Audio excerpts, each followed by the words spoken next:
بسم الله الرحمن الرحيم وصلى الله على سيدنا محمد وعلى آله وصحبه وسلم رضي الله تعالى عنه وسدد التابعين وعلماء عاملين وآئمة أربع مجتهدين ومقالديهم إلى يوم الدين ما بعد.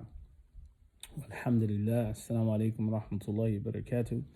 I'd like to welcome you, to Tajdeed al-Sunnah Institute's first class of Purification of the Heart. This class will serve more so, this particular lecture will serve more so as an introduction, and we will be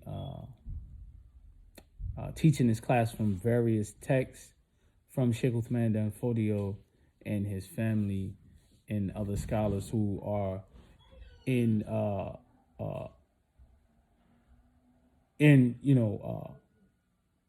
that share the same methodology in the ideology of Sheikh Uthman Dan Fodio. So, with that, also the classes will be, they're pre-recorded classes and they'll be updated weekly, inshallah. This week will be the first one. The next class will be a week after this one, so it'll skip a week, and then there'll be another one that's uploaded. You can follow us on YouTube at our Tajdeed al-Sunnah Institute on YouTube. You can also follow us on Facebook, Master Uthman Dan Fodio / Tajdeed al-Sunnah Institute. We're trying to get our subscribers up at least to reach about 1,000 so that we can do these classes live on YouTube as well, inshallah, but they'll be recorded. Our SoundCloud, Master Uthman Dan Fodio. You can also find our khutbahs and recorded classes and things there as well. And then you can also visit our website at masjiddanfodio.com. Right. Okay. So now that we took care of this, inshallah, make sure you go subscribe and like, give us a thumbs up, share it, inshallah. So anyway, Bismillah ar-Rahman ar-Rahim. So one of the first things we want to mention about this particular subject is about the qalb. The qalb, in Arabic, the heart is referred to as the qalb, right? It's something that's constantly changing, and there's always a war going on within. And sometimes I believe that, especially many of us that are converts, reverts, whatever you want to use, or those becoming Muslim, we're constantly going through that war, that struggle, right?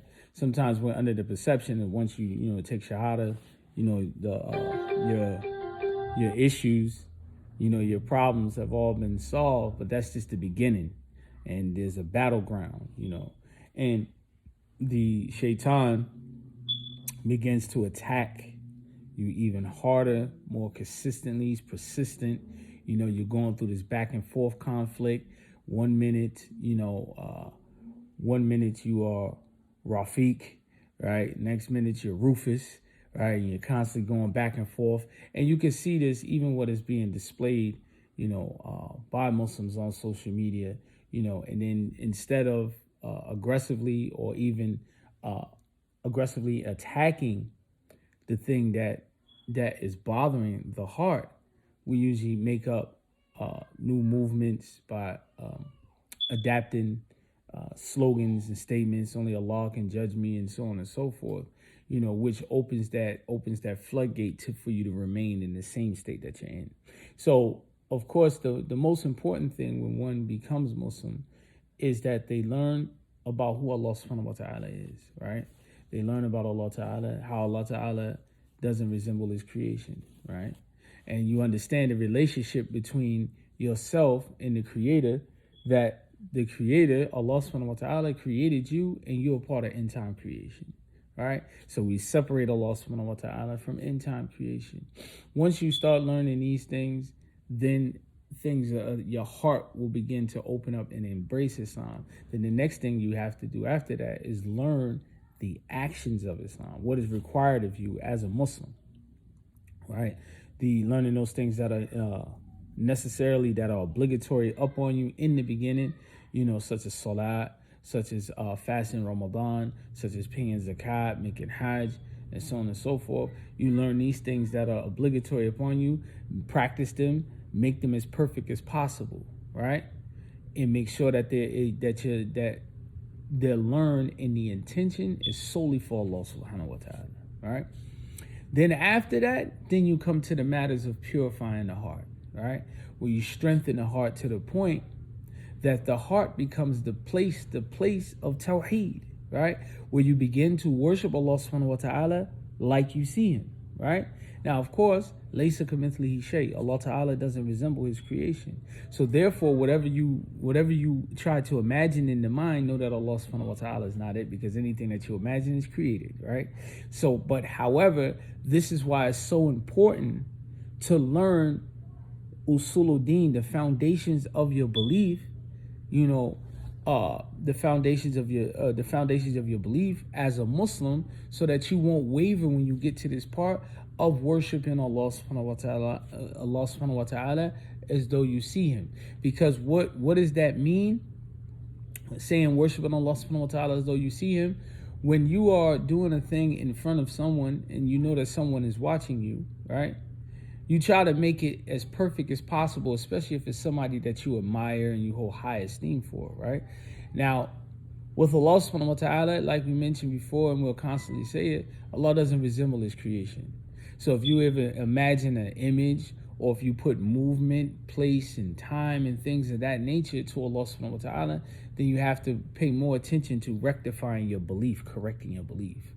If you are trying to worship Allah subhanahu wa ta'ala as though you see him, but you make an image of something or someone, know that you have to go back to stage one and correct your belief, right? Correct your belief about Allah subhanahu wa ta'ala, because the heart will be corrupted. That is part of a corrupted belief. You can't possibly worship Allah subhanahu wa ta'ala as though you see him if you're making an image of Allah subhanahu wa ta'ala in your mind. And that is one of the first things you learn in usuluddin, right? That Allah subhanahu wa ta'ala is the creator, and everything under the heavens on down to the earth is part of end time creation, right? So anything that you imagine that comes to that, I can't emphasize that enough, know that Allah subhanahu wa ta'ala is not it, right? Then also creation has a beginning. Allah subhanahu wa ta'ala doesn't have a beginning. Creation has an ending. Allah subhanahu wa ta'ala doesn't have an ending. If you look at all of the pseudo Islamic groups, or all these religious groups that claim to worship Allah subhanahu wa ta'ala or the creator, right, as they say, or some people even say God, if you ever notice, all of their gods have a beginning, right?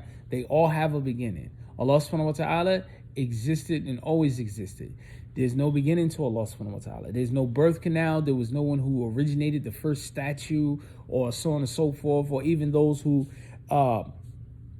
claim, like some of the scientists, that gases came together and poof, and molecules, and here you have the first human, and et cetera, et cetera. All this stuff is erased because Allah subhanahu wa ta'ala is first without a beginning, right? There's no one before Allah subhanahu wa ta'ala, nothing before Allah subhanahu wa ta'ala. Even those who claim from the NOI, that Allah subhanahu wa ta'ala created himself in triple darkness. A'udhu billah. Number one, the problem is Allah ta'ala didn't create himself, right? Allah existed and always existed, right? All of his names, attributes always belong to Allah subhanahu wa ta'ala, even without creating creation. He was always the creator, right? Secondly, darkness is part of end time description, right? So this is problematic with the belief. It has to be absolutely pure. Your belief has to be absolutely pure of any associating partners with Allah subhanahu wa ta'ala. That is considered shirk, right? Now anyway, so back to this heart. So you have to get your heart to the point that when you worship Allah subhanahu wa ta'ala as though you see him. Because when you like a person that's driving on the highway, if there's certain areas, a lot of people, they when they're familiar with that particular road or that area that they're driving, there's certain blind spots where you'll find that police officers sit. And so then you'll begin to hit your brakes, or you'll slow down. People used to buy radar detectors, and like you have apps like Waze that notify you that the police is near. Why? So that you can slow down and that you don't get in trouble. So imagine one with their behavior, right? So if a person was to say, hey, if you can find somewhere to go, right?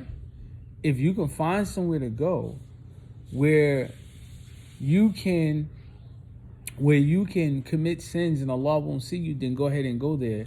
Someone with sound aqeedah know that there's nowhere, because Allah subhanahu wa ta'ala is basir. Allah ta'ala sees all, right? Everything. Yeah, Allah ta'ala sees it all. So anyway, to proceed on. And if one isn't strong enough to do that, right? The worship Allah subhanahu wa ta'ala as though you see him, then at least know that Allah ta'ala sees you, right? So therefore a person will be cautious and apprehensive. So back to this thing called a qalb that's constantly turning, right? It's constantly turning because there's a war going on inside of you. And that war that's going on inside of you is that heart that's to be controlled. And you'll find out that your eyes, right? Your ears, right? The mouth, those things you touch, those are avenues to the heart. Those are avenues to the heart. And so, and we'll get into it and we'll, elaborate on it more. But first, what I want to do is draw your attention to the Quran. Allah subhanahu wa ta'ala, he says in the Quran, وَلَا تَخْزِنِي وَلَا تُخْزِنِي يَوْمَ يُبْعَثُونَ يَوْمَ لَا يَنْفَعُ مَالًا وَلَا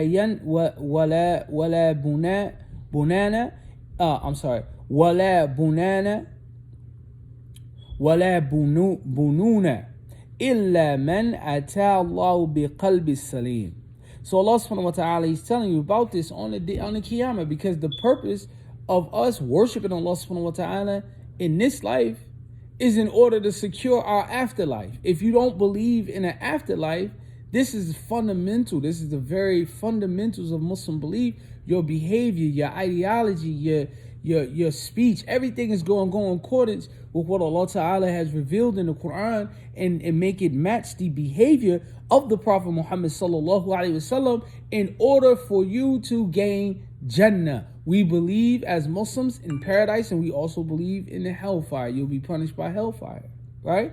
So our behaviors in this dunya will solidify that path. Well, here Allah Subhanahu wa Ta'ala, he's telling you something a little more to further solidify what that is about our beliefs. He says that Allah Ta'ala says, and do not disgrace me on that day, right?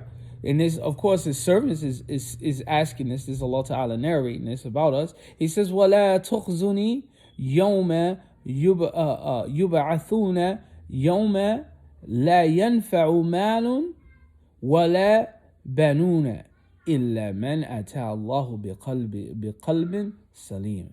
Right? Allah subhanahu wa ta'ala, he says, and on that day, and do not disgrace me on that day, and they are all on the day that they are all resurrected, meaning we'll all be resurrected, right? We'll come back together. It doesn't matter if the person burnt their body down to ashes and spread it all over the Atlantic Ocean, it'll come back together, right? The bodies will be resurrected. This is the belief of the Muslims. This was something that the Quraysh, they couldn't embrace. This was something they had a problem with, right?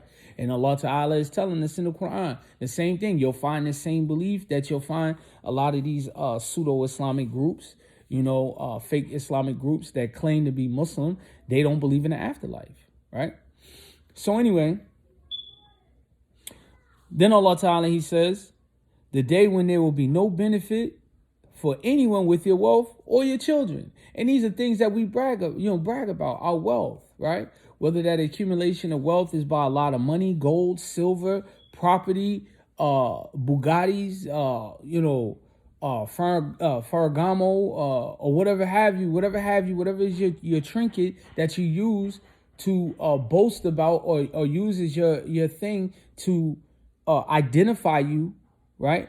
And give you description in this dunya. None of these things will be of any avail, right? Children won't be of any avail to the person.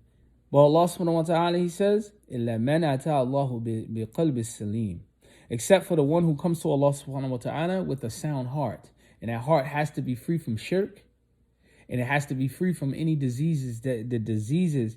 And we're not talking about, like CHF or anything like that with regards to your heart. But we're talking about the diseases that we're going to discuss in this class, like hasid, right? Hasid meaning envy, jealousy and things of that nature. We'll talk about those particular sins. So I just want to mention a couple points in here before we end our first session. And I don't want to stay on long. We'll have a second session where a part B to our introduction, inshallah. So he says, so here I'm quoting, it says that you must protect the heart and rectify it because it is the greatest of limbs and it's important, the most delicate of them in instruction and the most difficult in fixing. All right. There are five reasons to do so. Okay. The first reason is the enemy is always trying to misguide the heart, and the heart is the seat of inspiration as well as the target of Shaitan's waswas. Meaning the heart is always going to be inspired, right? Inspired, inclined towards good. Allah subhanahu wa ta'ala will send that, to that heart, but it'll always be conflicted with the waswas of Shaitan. And the Shaitan is waswas. He's going to work off of your lower desire, off of your nafs, what you really want to do, right? Like, for instance, this is a dilemma. This as an example, but this is something that commonly happens. Muslims, we have a set dietary. We have a certain diet, okay? Muslims shouldn't be eating McDonald's unless they know that it's halal, slaughtered according to our method. You're hungry. You're a new Muslim. You're used to eating Big Macs and things of that sort. You come up to McDonald's, right? You consciously remember, I can't eat that no more unless it's halal, right? But your lower desire misses that special sauce, lettuce, and cheese, right? You feel conflicted. The good inspiration is we need to obey Allah subhanahu wa ta'ala and we have to struggle harder. The waswas from Shaitan, he doesn't come in and say, forget that, let's just eat the burger. He cooperates with the nafs. And what does he say with the nafs? Inshallah, this will be your first and last time eating it. Won't eat it no more after this. Inshallah, go ahead and, as long as you eat it, and you say Bismillah before you eat it. Right? Well, there's no halal around where you live at. So, inshallah, you got to eat what's in front of you. And all of these different whispers. The whisper is the idea that you're coming up with, but the nafs, the craving to eat that Big Mac with the special sauce, lettuce, and cheese is what's actually what the Shaitan is working with. He's pivoting off of that, right?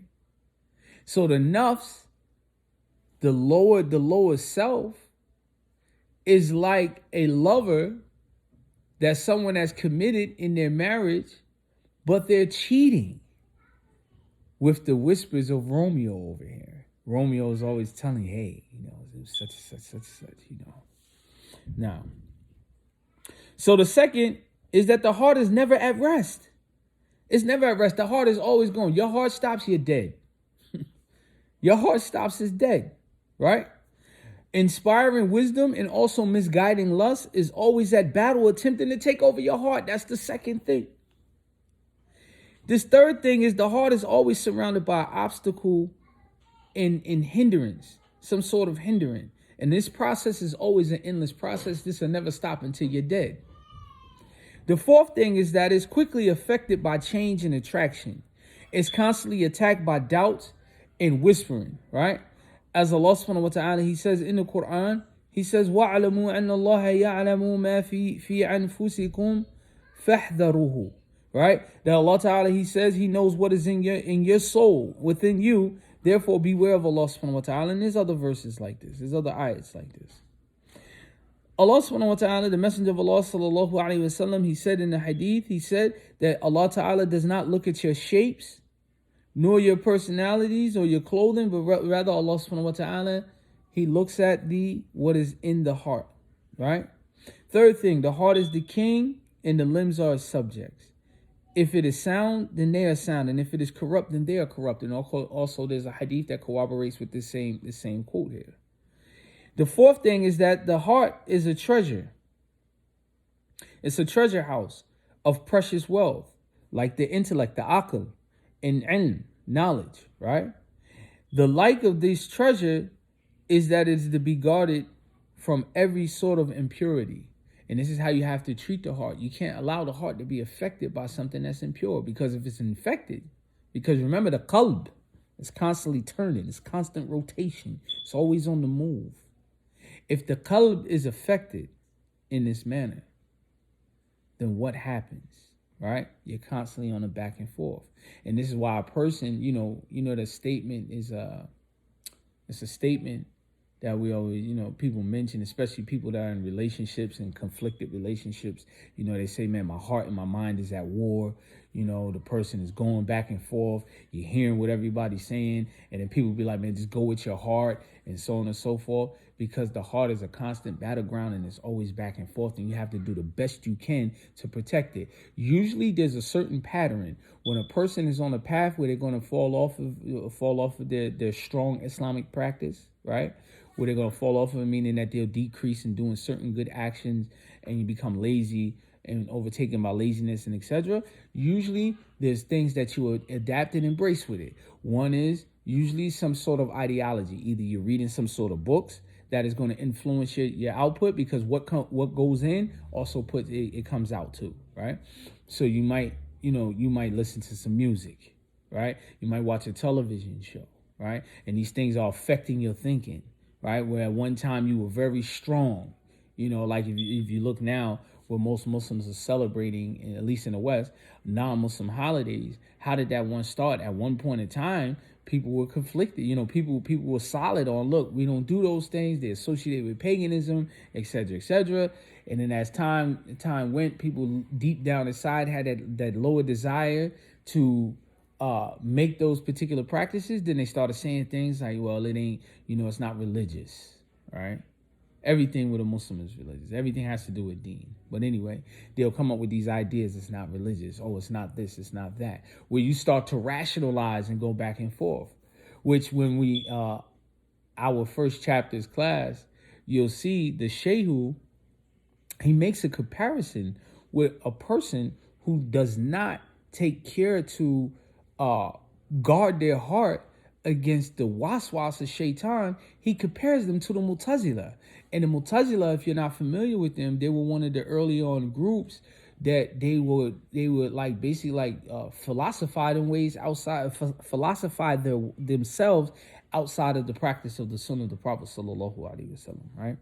So anyway, to proceed on, that this is what you're going to constantly go back and forth. So you have to take special care to protect your heart from those things that are considered impure. And when you're saying impure, those things that cause you to go against Allah subhanahu wa ta'ala. So even when you're on your social media pages, right, you have to be careful what you look at.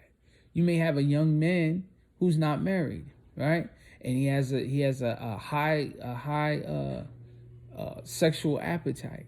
However, he's trying to curb that until he has the ability to marry. But he's constantly on Facebook or constantly on Instagram, Snapchat, or whatever, and looking at women. So what does that do? Now this ignites that fire, and he starts to justify it, right? Well, it was on the timeline. I tried to scroll past it. So if that's the case, if it affects you in that manner, then you eliminate the whole thing altogether and erase the person that's posting these type of things, right? This is how you deal with social media 101. But you want to protect your heart, because your heart is in a constant battle. It's always at battle. It never takes a break. Number 5, he says, if you look attentively into the heart, you will find it has 5 conditions, right, which you would not find anywhere else. The first one is that the shaitan, and then also the inspiration from the malaika, where it inspires to do good, right?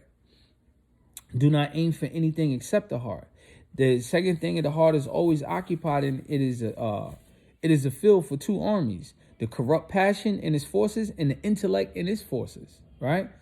Corrupt passions. This is what you really want to do. Sometimes when people be like, "Man, it's hard for me to walk away from her," the conflict is the corrupt passions, because they start recollecting. Man, listen, man, I ain't never gonna find nobody else to do this, or I ain't never gonna find nobody else to do that, or maybe this, or maybe that. Or your heart may be actually telling you the right thing. Maybe I need to stay with my husband because my husband's only telling me to do the right thing. Or maybe I need to remain with my wife because my wife always reminds me of Allah subhanahu wa ta'ala. This constant conflict, this is what are you finding back and forth, okay? You're finding this back and forth. And so then you find conflict in a lot of Muslims. This is why we picked this particular class to start out with, is the purification of the heart. Now, he said the heart is forever under the war between the two armies. The notions are like arrows to the heart, and notions continuously occur to the heart night and day, and there's no way to prevent this. There's no way to stop your heart from wavering back and forth. If you say you got it under control, you're a liar, right? The other thing is that the cure, the ilaj of the heart is very difficult. This is because it is hidden from you. You don't know the answer, right? However, Allah subhanahu wa ta'ala has given you the guidance. He's giving you the Quran. He's giving you the Sunnah of the Prophet sallallahu alaihi wasallam. He's giving you these things, right? He said the heart is extremely rapid in its transformation and its altercation because of the quickness of how swift it actually rotates, right? And if you would look at it, from an anatomy perspective, your heart gives off certain electric vibes, right? A heart is revived by that electricity. Let that electricity be the deen, right? So with that, inshallah, we'll end our first segment of this class. And like I said before, subscribe, encourage other people to subscribe. Visit our website at masjiddanfodio.com. We have publications soon, to be released. We constantly have classes online at Tajdeed Sunnah Institute, which you'll find it linked within the website at masjiddanfodio.com. We have newsletters and etc. And may Allah subhanahu wa ta'ala reward you for you attending and sitting through with this and give you that reward and blessings. And may Allah ta'ala protect our hearts. Subhanaka Allahumma bihamdik.